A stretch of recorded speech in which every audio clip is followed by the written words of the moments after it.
Vamos a continuar revisando los procesos históricos que dieron origen a la perspectiva de lo que es la democracia moderna. Y vamos a tener una actividad, más que nada como deber. Van a consultar, vimos a dos legisladores importantes, a Dracón y Solón.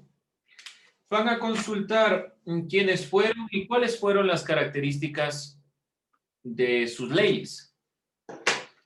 Ya les estaré enunciando al final de la clase específicamente. Entonces, estamos revisando la consideración de lo que son los procesos históricos cuando nos referimos a la democracia. Decíamos que la democracia viene de dos palabras. Y también decíamos que la democracia se origina en una civilización antigua. Vamos viendo estas consideraciones. Mateo Parra, ¿qué significaba democracia? ¿De dónde provenía el término? ¿Qué se acuerdan? ¿Está ahí, señor Parra? No les veo, entonces yo asumo que sí están, pero tienen algún inconveniente. Profe, ¿Ya? ¿De qué civilización hablábamos cuando decíamos democracia?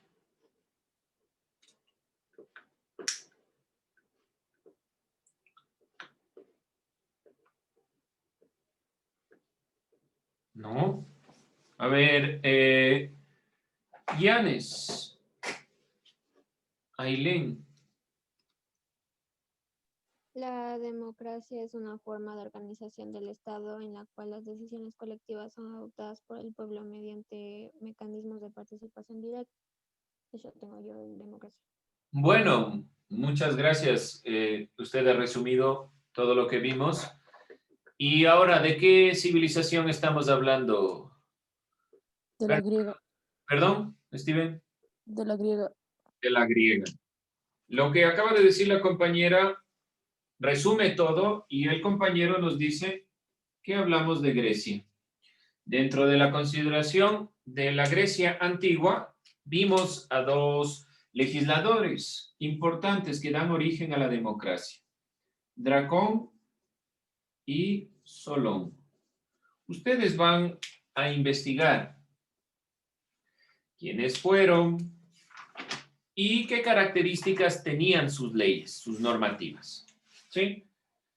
Como les dije anteriormente, ya les especifico claramente en Idukai cómo tienen que hacerlo, pero en general es eso. Vimos que la consideración de la democracia, como nos dijo la compañera, es una democracia directa en Grecia. ¿Qué significa democracia directa? ¿O por qué es democracia directa? ¿Alguien recuerda? Tal vez? tiene el poder de tomar decisiones. El poder del pueblo. Sí, es el poder del pueblo de tomar decisiones, pero ¿por qué es directa? Les pongo de otra forma. En la actualidad ya no tenemos una democracia directa, pero seguimos participando, sigue el pueblo tomando decisiones. Ahora, ¿por qué la democracia de los griegos era directa? Ya que escuchaban al pueblo. Sí, pero de cierta forma cuando votamos también se escucha al pueblo. ¿Qué será directa? ¿Por qué será directa? Tal vez tiene que ver con el poder también que tiene la asamblea. De nuevo, Valeria, no la entendí, perdón. El poder que también tiene la asamblea para dar opiniones. Ya, pero en la actualidad también tiene la asamblea la opinión. ¿Cuál será la diferencia? Lo que hablamos en la actualidad principalmente es democracia representativa. La democracia directa es donde el pueblo es el mismo que conforma la asamblea.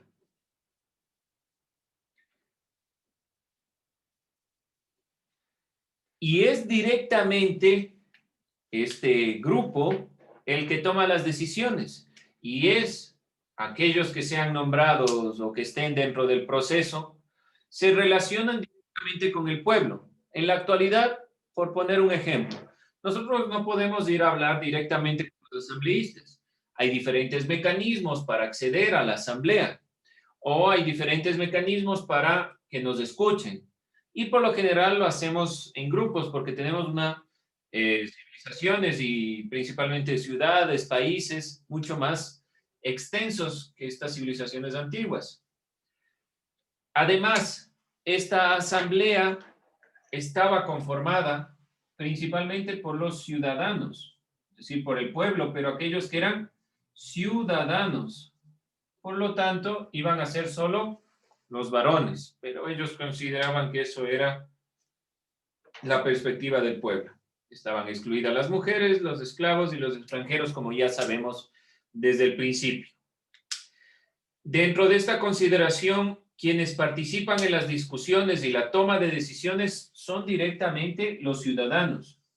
Por lo tanto, se llama democracia directa porque influye todos los que están considerados como ciudadanos libres en las decisiones.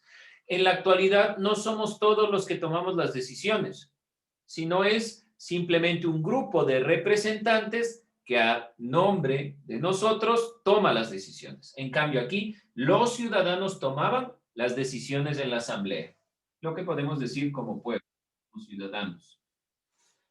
¿Me explico la diferencia? ¿Le queda duda a alguien? Tal vez no está claro.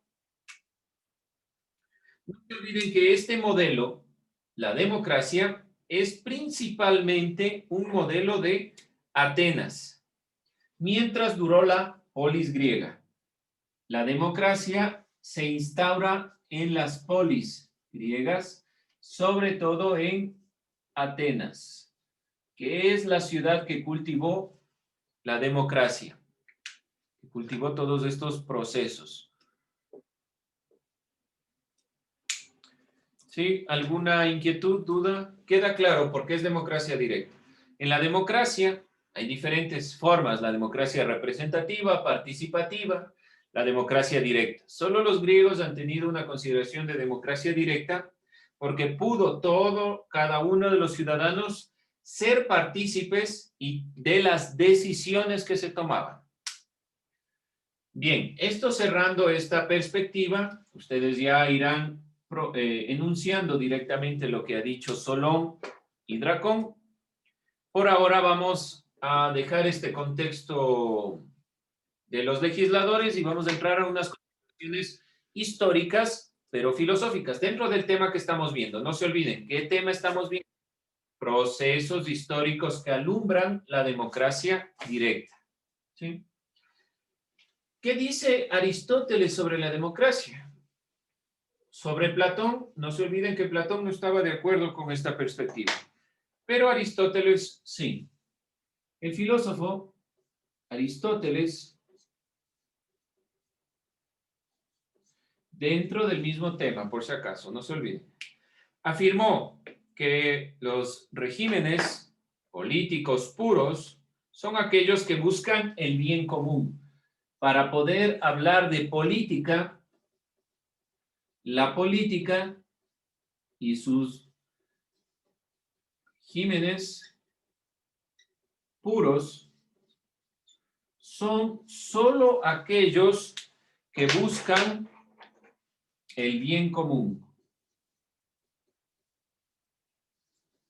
Todos aquellos que prioricen el bien individual, personal, no pueden estar dentro de esta perspectiva. Y aquellos que se guían por el bien común son los siguientes, según Aristóteles. La monarquía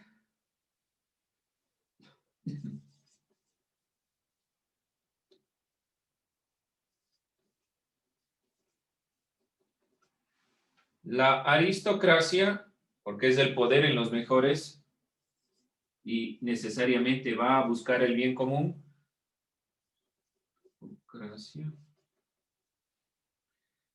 y la democracia.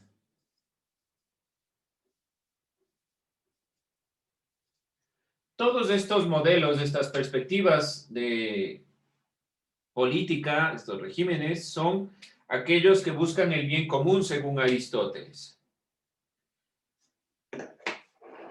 Y aquellos que no buscan el bien común, ¿cuáles creen que sean?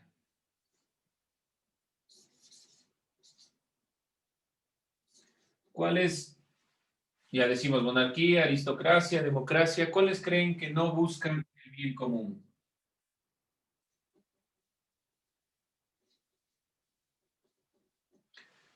Según Aristóteles, voy a poner 1, la tiranía.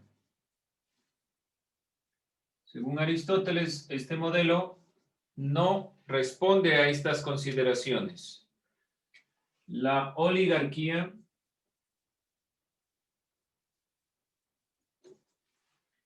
y la demagogia.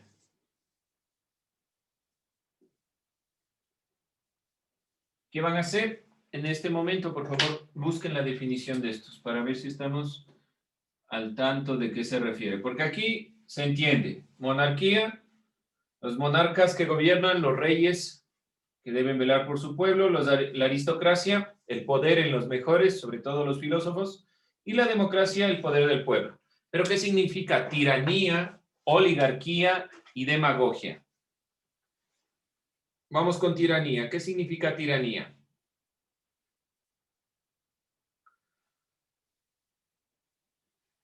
El poder de una ordinaria unipersonal y que solo una opinión de un líder absoluto. Entonces, ahí, en esta perspectiva, podemos decir que solo una persona gobierna a los demás y no escucha a nadie, no escucha al pueblo. El pueblo no se relaciona con este único individuo. Eso es tiranía. Han existido muchos tiranos dentro de la historia que han tomado decisiones solo para sus intereses. Oligarquía Es cuando el poder lo tiene solo una clase social y son pocas personas que gobiernan. Ya, no se olvidarán, aquí hablamos principalmente de clases sociales privilegiadas. Una sola clase social toma las decisiones, una sola, nuevamente. Por ejemplo, las oligarquías se han dado principalmente en los grupos como la nobleza. La nobleza ha planteado la perspectiva de que solo aquel grupo que tiene o viene de sangre noble, por decirlo de alguna forma, tiene derecho, o aquellos que poseen dinero, cosas así. Esta clase social tiene privilegios. Y la demagogia,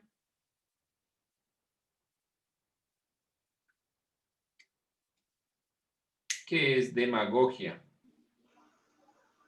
Es cuando consiguen el poder mediante perjuicios, miedos. Bueno, igual viene de dos palabras, demo Demos y hago. y hago, sí, que es yo. En esta de la guía, de la perspectiva. Bueno, la democracia igual, poder en el pueblo, pero sigue hablando del pueblo aquí, sino que principalmente este modelo político, podríamos decir que está planteado parecido a la visión de la tiranía en la demagogia, y que es principalmente la forma en la cual a la gente se le instaura y se le guía a través del miedo para que pueda o se instaure dentro de cualquier modelo político. La demagogia, principalmente como ustedes pueden haber encontrado, dice una estrategia, pero la demagogia como modelo instaura sobre todo la consideración del miedo. Y los demagogos, estas personas que se guían por esta perspectiva, principalmente asumen como verdad un criterio y no permiten que las demás personas puedan dar su punto de vista. Por eso la consideración de que se oprime al pueblo, se le mantiene bajo una misma perspectiva. Mucho ha sido estas consideraciones dentro de la historia, sobre todo ligados a las religiones, donde ha habido mucha consideración en el sentido de oprimir. Aristóteles dice, este tipo de modos, este tipo de regímenes, no pueden instaurarse dentro del bien común. Por lo tanto, no son consideraciones que tengan que o que deban ser puntualizadas. Debemos tratar de eliminar en lo posible estos modos y estos modelos, que principalmente han sido las grandes monarquías en el sentido de tiranías. La monarquía, según Aristóteles, debe ser aquel que vele por su pueblo, el rey que vele por su pueblo, pero esta consideración de las monarquías ha caído mucho tal vez en las consideraciones o las perspectivas de las tiranías. La aristocracia también ha caído a veces mucho en la oligarquía, porque a quienes hemos llamado aristócratas, aquellos que han tenido poder económico. Ellos han caído a veces mucho en esta perspectiva, cuando en realidad aristocracia viene de la palabra griega, que instaura o que piensa el poder en los mejores. De ahí el concepto también de la visión de Arete, ¿sí? Entonces es algo que nos ha faltado mucho. Por lo menos la democracia sí ha sido un elemento que se ha planteado de cierta forma, aun cuando existan y existamos muchos críticos de esta perspectiva de la democracia, por lo menos ha tenido la perspectiva de la libertad de opinión. Aristóteles también sostenía que la democracia es la mejor forma de gobierno. Condenó a todas las demás que nosotros las planteamos aquí, y Aristóteles planteó una sociedad con predominio de las clases medias. Otro elemento importante en Aristóteles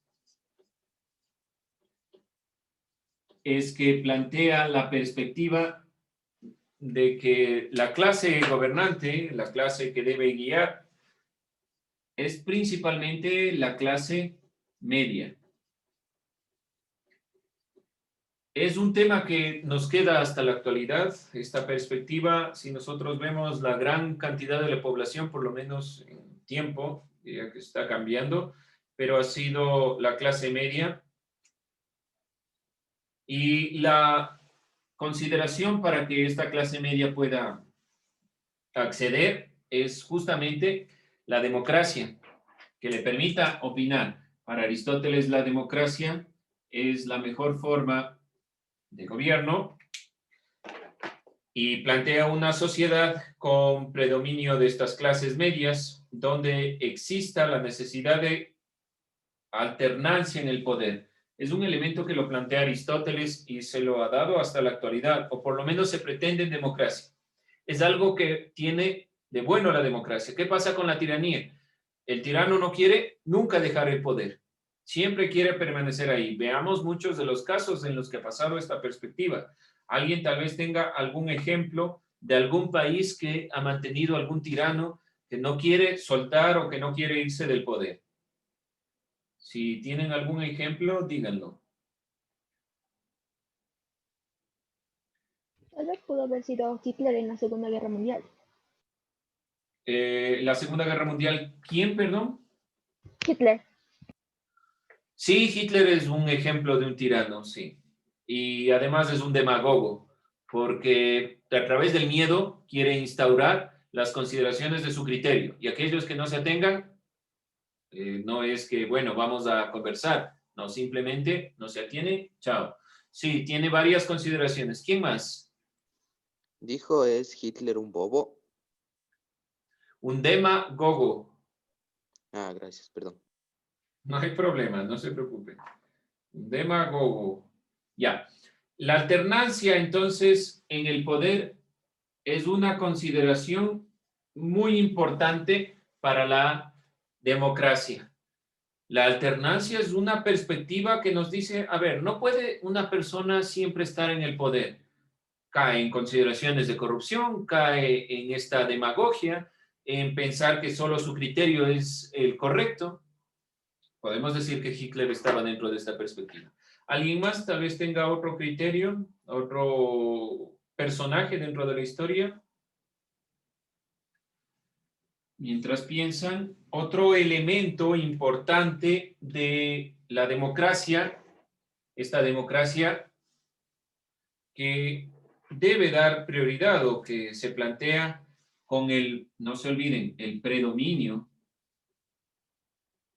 de esta clase media, esta democracia tiene estas dos consideraciones, la alternancia en el poder y también la perspectiva de la distribución homogénea de la riqueza. Que se distribuya principalmente la riqueza. Deben haber elementos o acceso de manera equilibrada, no simplemente por las clases sociales o que ciertas clases sociales puedan acceder. Distribución de la riqueza es un punto importante. Esto sí no creo yo que lo hemos alcanzado del todo. Creo que es algo que debemos ser críticos. Realmente, y por ejemplo, aun cuando siempre hablo de ese país, pero toda América Latina creo que está en este proceso, pero uno de los grandes defensores de la democracia ha sido siempre los Estados Unidos. Podemos decir que hay una distribución de la riqueza homogénea, es decir, equilibrada en los Estados Unidos. ¿Qué piensan sobre eso?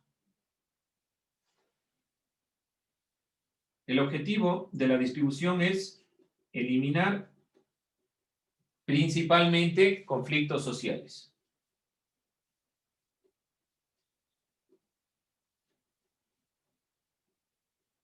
Aristóteles se da cuenta que aquellas personas que seguían solo por la ambición y por la perspectiva de, ¿cómo decirlo?, de una necesidad particular,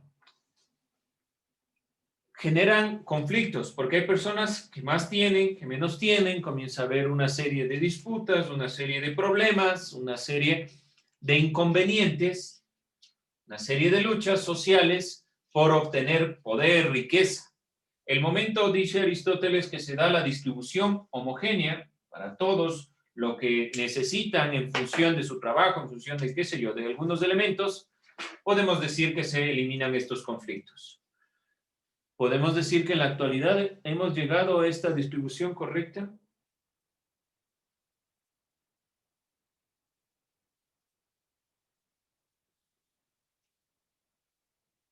¿Qué decimos? ¿Qué creen ustedes? Profe, Dígame. Maduro puede ser un demagogo. Sí, sí, también está instaurado dentro de esta perspectiva y se ha convertido, creo yo, en una tiranía dentro de la visión de que no quiere soltar el poder, que tiene un criterio único.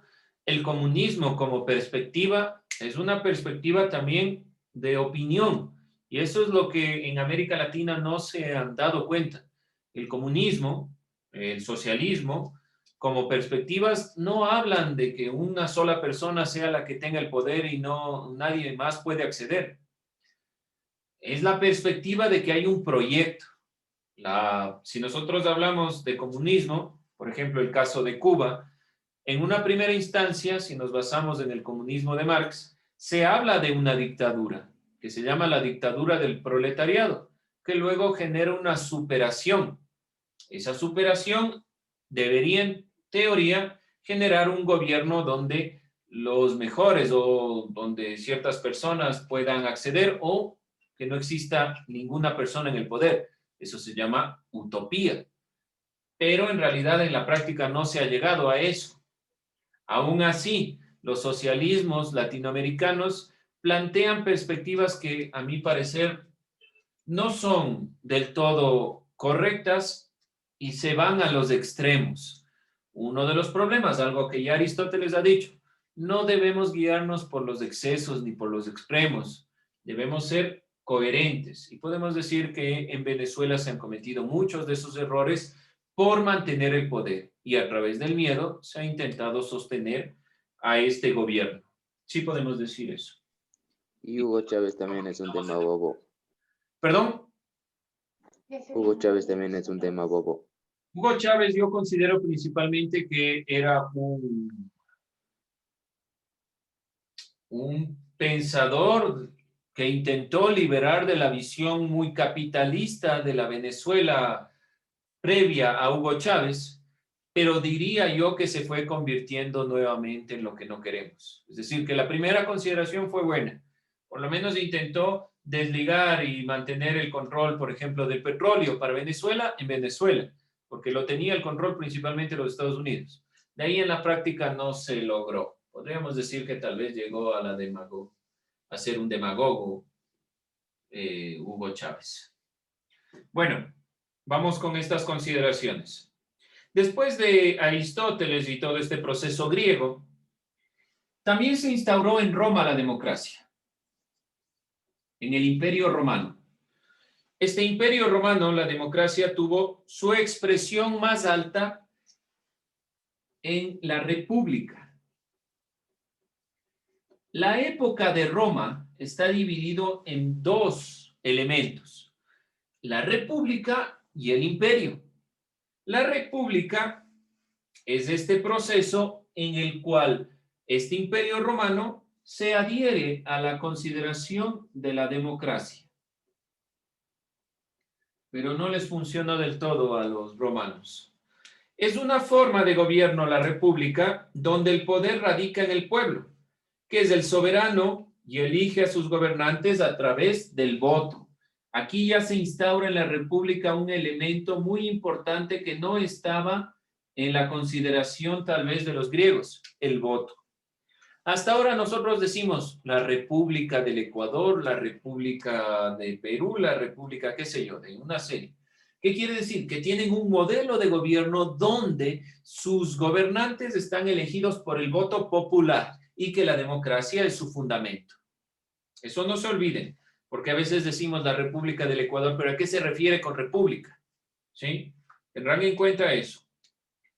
La democracia de la sociedad comenzó con el ejército, que necesitaba contar con un gran número de ciudadanos.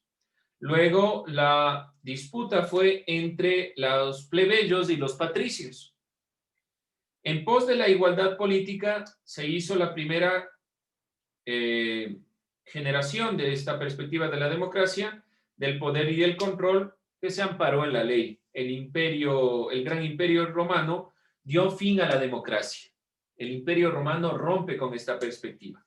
Por eso les digo, hay dos procesos: una Roma republicana y una Roma imperial. Dentro de esta perspectiva, los patricios, los plebeyos son propios de la república. En esta consideración, y ya terminando lo que hablamos sobre esta clase, para puntualizar también otro elemento del origen, es el Renacimiento. El Renacimiento es una época entre el siglo XIV y el siglo XVI después de Cristo, en la que Europa intenta regresar a las perspectivas anteriores. Emily, ¿alguna consideración? ¿No? Bueno, entonces, Grecia, de antes de Cristo; Roma, de antes de Cristo; el Renacimiento posterior a Cristo entre el siglo XIV y XVI. ¿Qué es el Renacimiento? Ya deben saber esto. ¿Qué es el Renacimiento?